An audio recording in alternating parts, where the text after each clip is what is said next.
ये व्यवस्था एकमात्र मनुष्य शरीर में है, देवता के भी शरीर में नहीं है। अगर देवता के शरीर में व्यवस्था रहती तो हम आप जो साधारण मानव की उपासना करते हैं, हम आप तो स्थूल संसार में रहते हैं, अंधकार मंडल में रहने वाले हैं, लेकिन देवता लोग सूक्ष्म संसार में रहते हैं, प्रकाश में रहने वाले हैं। हम आपसे कई गुना सुख उनको प्राप्त है, वहीं पर आकर ईश्वर का भजन कर लेते, परमात्मा का भजन कर लेते। हम लोग के सदगुरु महाराज जी ने अपनी कृपा की है, केवल नर ही तन से मुक्ति को पावो, याते अत्यंत दुर्लभ मुक्ति कमाओ। सदगुरु महाराज जी कहते केवल एकमात्र मनुष्य शरीर में जाकर के कोई मोक्ष को पा सकता, मुक्ति को पा सकता है, अन्य किसी शरीर में जाकर के मोक्ष मुक्ति को नहीं पा सकता। कारण है उन शरीरों में मोक्ष का द्वार है ही नहीं, मुक्ति का द्वार है ही नहीं। 84 लाख प्रकार की योनियों में एकमात्र मनुष्य शरीर में मोक्ष का द्वार है, मुक्ति का द्वार है, सभी साधनों का घर है। इस शरीर में रहकर के आप कुछ भी कर सकते हैं। मनुष्य शरीर में रहने वाला जीवात्मा पाप करता है, जिसके चलते नरक चला जाता है। मनुष्य शरीर में रहने वाला जीवात्मा पुण्य करता है, जिसके फलस्वरूप उनको स्वर्ग मिलता है। मनुष्य शरीर में रहने वाला जीवात्मा परमात्मा की भक्ति करता है, जिससे उनको मोक्ष मिलता है, मुक्ति मिलती है। ये व्यवस्था, ये साधन एकमात्र मनुष्य शरीर में है, अन्य किसी शरीर में नहीं। महाभारत में मैंने पढ़ा, युधिष्ठिर जी महाराज भीष्म पितामह से पूछते हैं, हे पितामह, मैंने महापुरुषों से सुना है और धर्म ग्रंथों में पढ़ा है कि देवी देवता का शरीर सोना के समान होता है, सोना के समान, चांदी के समान होता है, सोना नहीं चांदी के समान होता है। और मनुष्य का शरीर लोहा के समान होता है। तब फिर जो चांदी वाला शरीर को प्राप्त किया हुआ देवता है, वो लोहा वाला शरीर को क्यों पाना चाहता है? गौर कीजिएगा आप लोग। भीष्म पितामह से युधिष्ठिर जी पूछ रहे हैं महाभारत के अंदर कि मैंने महापुरुष से सुना है, धर्म ग्रंथों में पढ़ा है कि देवी देवता का शरीर चांदी के समान होता है और मनुष्य का शरीर लोहा के समान होता है। जो देवी देवता चांदी वाला शरीर को प्राप्त कर लिया है, फिर वो लोहा वाला शरीर को क्यों प्राप्त करना चाहता है? सज्जन, लोहा से बेसी कीमत का चांदी होता है, बेसी कीमत का चांदी होता है। 1 किलो चांदी बेचेंगे तो क्या कुंटल लोहा हो जाएगा, लेकिन 1 किलो लोहा बेचेंगे तो कितना चांदी होगा? विचार करोगे, बहुत कम, थोड़ा सा होगा। तब लोहा वाला शरीर को देवी देवता लोग क्यों पाना चाहता है, मनुष्य शरीर को क्यों पाना चाहता है? देखिए भीष्म पितामह कितना बढ़िया से युधिष्ठिर जी महाराज को समझाए हैं। भीष्म पितामह ने कहा, युधिष्ठिर सुनो,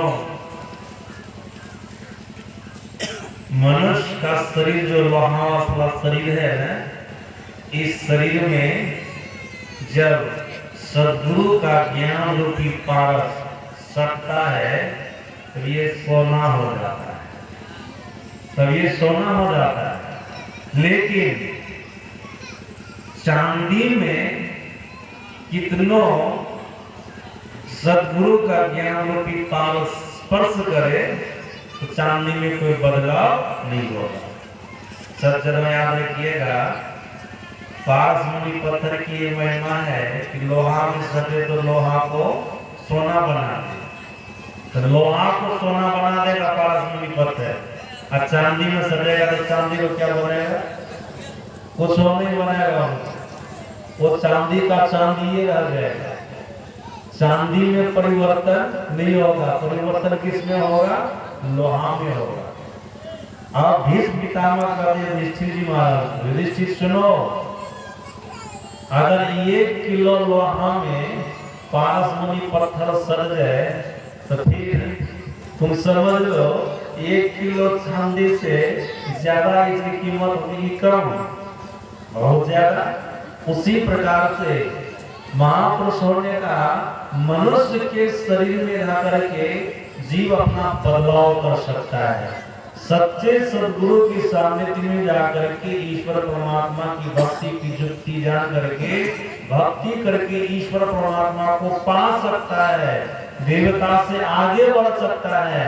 लेकिन देवता वाला शरीर में रह करके कोई ईश्वर परमात्मा की भक्ति नहीं कर सकता, उसमें कोई बदलाव नहीं हो सकता। यही कारण है कि देवता लोग मनुष्य शरीर पाना चाहते हैं। देवताओं के भी मन होता है कि उनको मनुष्य का शरीर मिलता तो बड़ा अच्छा होता। 84 लाख प्रकार की योनियों में जितने जीव हैं, मनुष्य शरीर के अलावा अन्य योनि में पड़ा हुआ सब मनुष्य शरीर पाना चाहते हैं। सज्जना, इसमें मोक्ष का द्वार है, मुक्ति का द्वार है। काकुसुंडी जी महाराज ने कहा पक्षीराज गुरु जी को मनुष्य शरीर के अंदर 3 ओर जाने के लिए सीढ़ी लगी हुई है। सुनकर के बहुत मोह को आश्चर्य मिलेगा। काकुसुंडी महाराज कहते नरक स्वर्ग अपवर्ग निषेधी। नरक में जाने की सीढ़ी लगी है, स्वर्ग में जाने की सीढ़ी लगी है और अपवर्ग में जाने की सीढ़ी लगी है। मनुष्य शरीर के अंदर परमात्मा श्री राम ने कहा था मनुष्य शरीर के अंदर में मोक्ष का द्वार है। काकुसुंडी जी महाराज क्या कहते हैं? मनुष्य शरीर के अंदर 3 ओर जाने के लिए सीढ़ी लगी है, नरक में, स्वर्ग में और अपवर्ग में। सज्जना, जो संत मत के सत्संग में बारंबार सम्मिलित होते रहते हैं और संत मत के साहित्य को पढ़ते रहते हैं, ऐसे व्यक्ति को भ्रम नहीं होगा कि ये क्या कर रहे हैं काकुसुंडी जी महाराज, इसका क्या मतलब होता है। लेकिन जो संत मत के सत्संग से सुदूर रहने वाले हैं, संत मत की साहित्य का अध्ययन नहीं करते, उसको भ्रम हो जाएगा ये क्या बात है, ये क्या बात है। हम लोगों के सदगुरु महाराज ने इसको बहुत बढ़िया से समझाया है कि देखो मनुष्य शरीर के अंदर नरक में जाने की सीढ़ी क्या है, स्वर्ग में जाने की सीढ़ी क्या है और अपवर्ग में जाने की सीढ़ी क्या है। सदगुरु महाराज जी ने कहा भीतर का अंधकार नरक में जाने की सीढ़ी है, भीतर का प्रकाश स्वर्ग में जाने की सीढ़ी है और भीतर का सार शब्द अपवर्ग में जाने की सीढ़ी है, अर्थात मोक्ष में जाने की सीढ़ी है। सज्जना, हम आंख बंद करते हैं, भीतर में अंधकार मालूम पड़ता है। भीतर में जो अंधकार है ना, उसी अंधकार के लिए सदगुरु महाराज जी ने कहा भीतर का अंधकार नरक में जाने की सीढ़ी है। आपके भीतर के अंधकार को गुरु महाराज जी ने ऐसा क्यों कहा ये नरक में जाने की सीढ़ी है?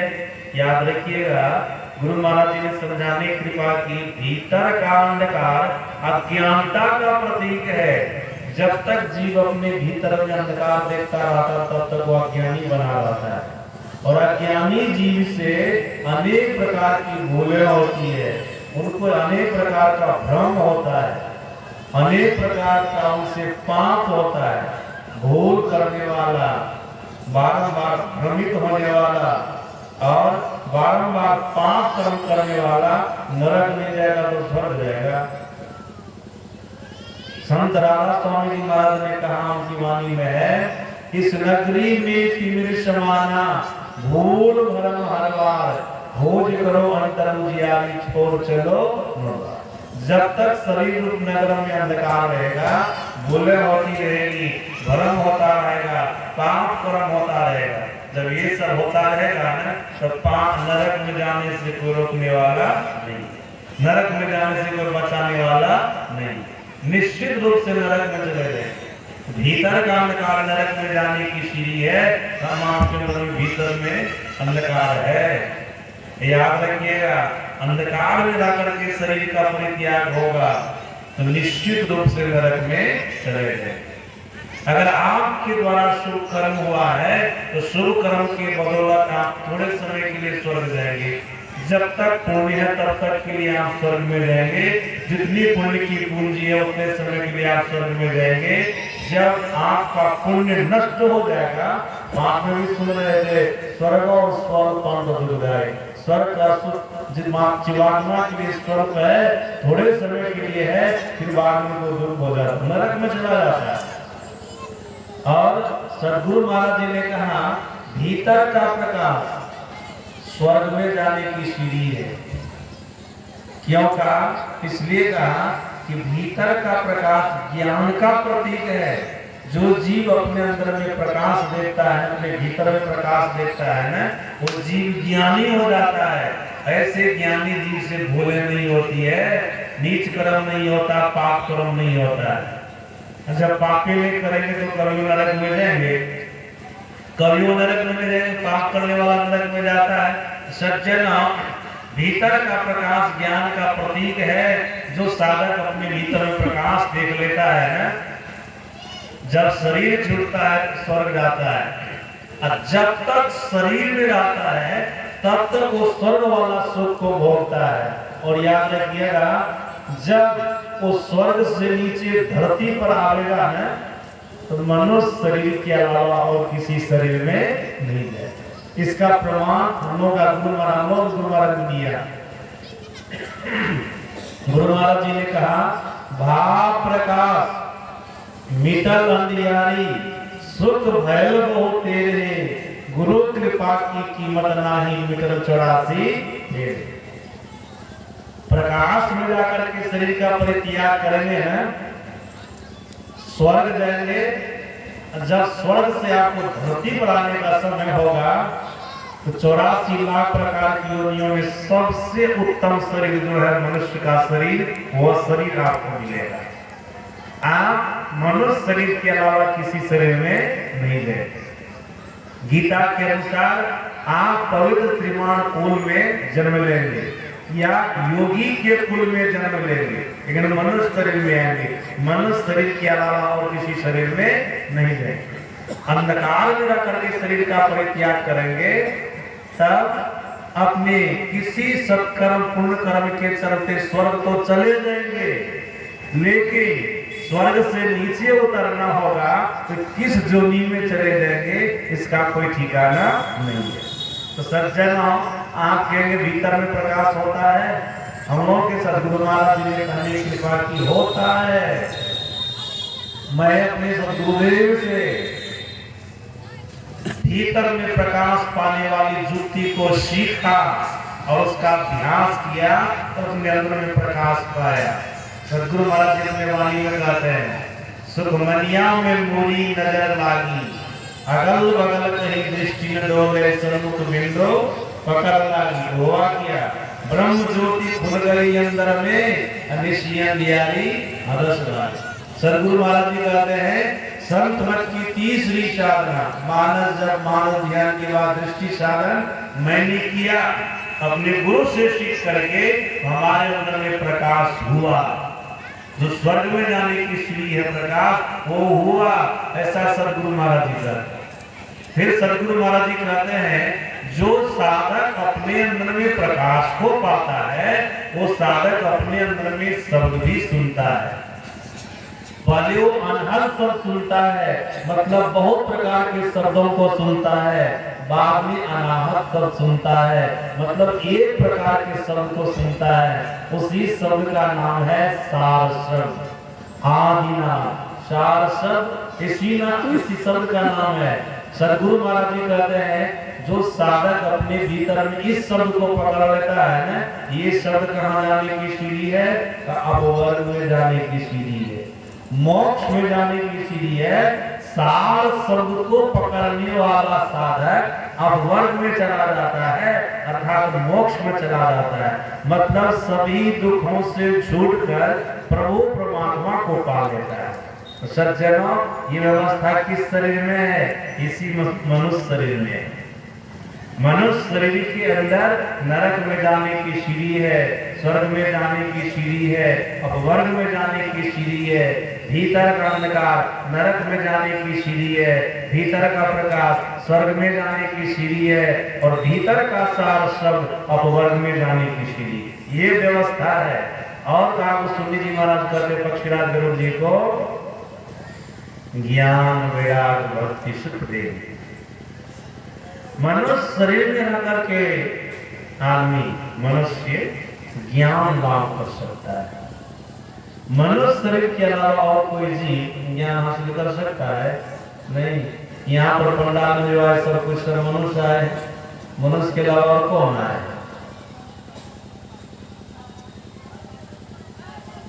आध्यात्मिक ज्ञान को ग्रहण करने के लिए, जिस ज्ञान से आपको मोक्ष मिलेगा, परमात्मा मिलेंगे, उस ज्ञान को कौन ग्रहण कर सकता है?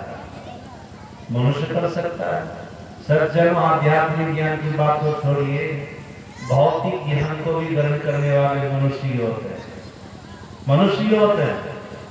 किसी भी प्रकार के ज्ञान को हासिल करने के लिए मनुष्य शरीर चाहिए। अन्य शरीर में भी थोड़ा सा ज्ञान होता है, लेकिन उस शरीर में मोक्ष पाने वाला ज्ञान नहीं हो सकता।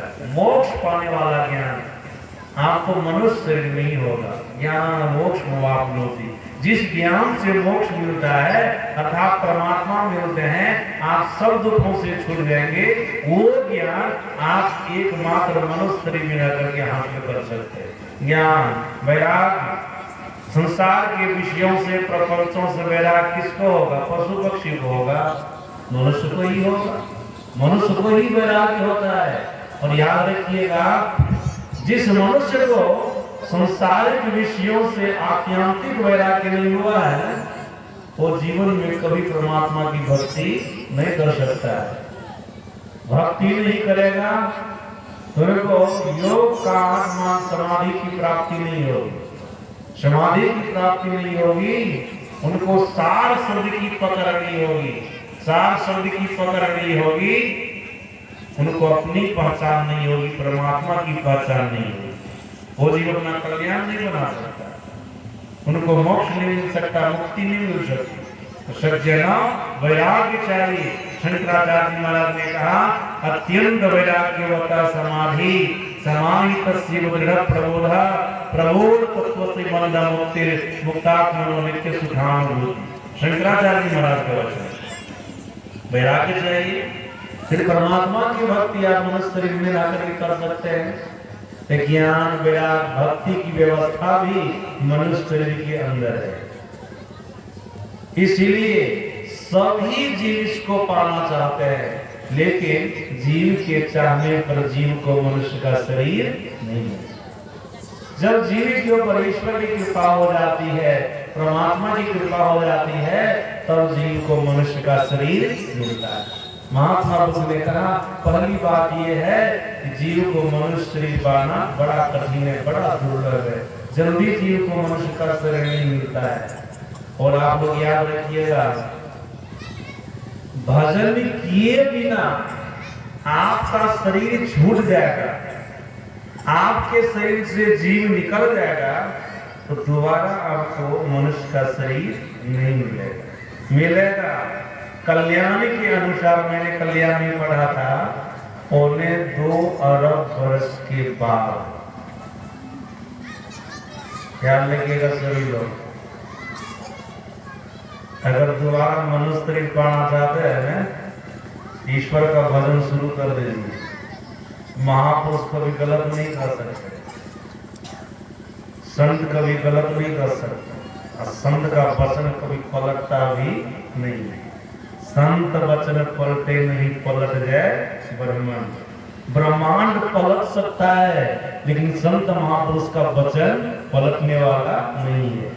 अगर दोबारा आप मनुष्य शरीर पाना चाहते हैं, तब ईश्वर का भजन करना प्रारंभ कर दे। अगर जीवन काल में भक्ति पूरी हो गई, परमात्मा मिल गए, तो 84 लाख प्रकार की योनियों में से किसी भी योनि में नहीं जाएंगे, परमात्मा को पाकर के परमात्मा हो जाएंगे। अगर जीवन काल में भक्ति को पूरी नहीं कर सके, भक्ति को पूरी नहीं कर सके, परमात्मा आपको नहीं मिला, तो याद रखिएगा दोबारा आपको मनुष्य का शरीर मिलेगा, दोबारा आपको मनुष्य का शरीर मिलेगा, आप मनुष्य शरीर से नीचे नहीं गिरेंगे। भक्ति बीज भी से नहीं, जानते हैं आप लोग, भक्ति बीज का विनाश नहीं होता है। जो जुग जाए अनंत, ऊंच नीच कुल जन्म ले तो संत को संत, आपको दोबारा मनुष्य का शरीर मिलेगा, भक्ति पथ पर चलना प्रारंभ कर देंगे। अगर भक्ति पथ पर नहीं चले हैं तो कबीर साहब ने भी कहा की वाणी में है ना, 184 धर्म के पांव पर अटके आए और की पासा ना पड़ा तो फिर 84 चले जाएंगे। एक बार मनुष्य शरीर से नीचे गिर गए तो दोबारा मनुष्य शरीर पाने के लिए आपको 2.25 अरब वर्षों तक प्रतीक्षा करनी पड़ेगी। 2.25 अरब वर्ष के बाद प्रभु की इच्छा होगी कि एक बार अवसर देना चाहिए, एक बार और मौका देना चाहिए, फिर आपको मौका देंगे, अवसर देंगे, फिर भजन करने में चूक जाएंगे तो फिर आपको 84 में भेज देंगे। सज्जनों याद रखेंगे, जिस कलयुग में हम आप हैं ना, देवी भागवत के आधार पर यह 28वां कलयुग है। 28 बार सतयुग बीत चुके, 28 बार त्रेता युग बीत चुके, 28 बार द्वापर युग बीत चुके, 28वां कलयुग चल रहा है। इतने युग बीत गए और जब से सृष्टि हुई है तब से हम आप संसार में आए हैं, अभी तक हम आपका कल्याण नहीं हुआ। क्यों नहीं हुआ? भक्ति करने में चूकते हैं, 84 में चले जाते हैं, फिर 2.25 अरब वर्ष के बाद परमात्मा मनुष्य का शरीर देते हैं, फिर भक्ति करने में चूक जाते हैं। अब इधर में कितने बल्लड़ होंगे, उनको होगा मन में क्या भगवान का भजन है, क्या सत्संग ज्ञान है, क्या पूजा पाठ है, सब फालतू चीज है। ऐसा कहते कहते हम आपका जन्मों बीत गया है, कितने युग बीत गए हैं। अगर इस बार ये ऐसा कहते कह करके रह जाएंगे ना तो फिर 84 में चले गए तो सज्जनों सावधान हो जाइए, ईश्वर का भजन करना प्रारंभ कर दीजिए, आपका मनुष्य शरीर सुरक्षित हो जाएगा। आप मनुष्य शरीर से नीचे नहीं करेंगे, दोबारा आपको मनुष्य का शरीर मिले, परमात्मा मिल गए तो 84 में नहीं जाएंगे, किसी भी जोड़ी मिले नहीं, परमात्मा को पाकर के परमात्मा हो जाएंगे। नहीं मिले तो मनुष्य शरीर मिले, कम से कम पूंजी को बचाएंगे, ईश्वर का भजन। महात्मा बुद्ध कहते हैं जीव के लिए मनुष्य का शरीर बड़ा दुर्लभ है, बड़ा कठिन है, जल्दी मिलता नहीं है। जीव इच्छा करता रहता है, जब ईश्वर परमात्मा की इच्छा हो जाती है तब जीव को मनुष्य का शरीर मिलता है, जो इतना अद्भुत शरीर है जिसमें मोक्ष का द्वार है, 3 सीढ़ियां हैं, जिस शरीर में रह करके आप ज्ञान उपलब्ध कर सकते हैं, वैराग्य को प्राप्त कर सकते हैं, परमात्मा की भक्ति कर सकते हैं, परमात्मा को पा सकते हैं। सज्जनों दूसरी बात क्या है, महात्मा बुद्ध कहते हैं मनुष्य शरीर पाकर के भी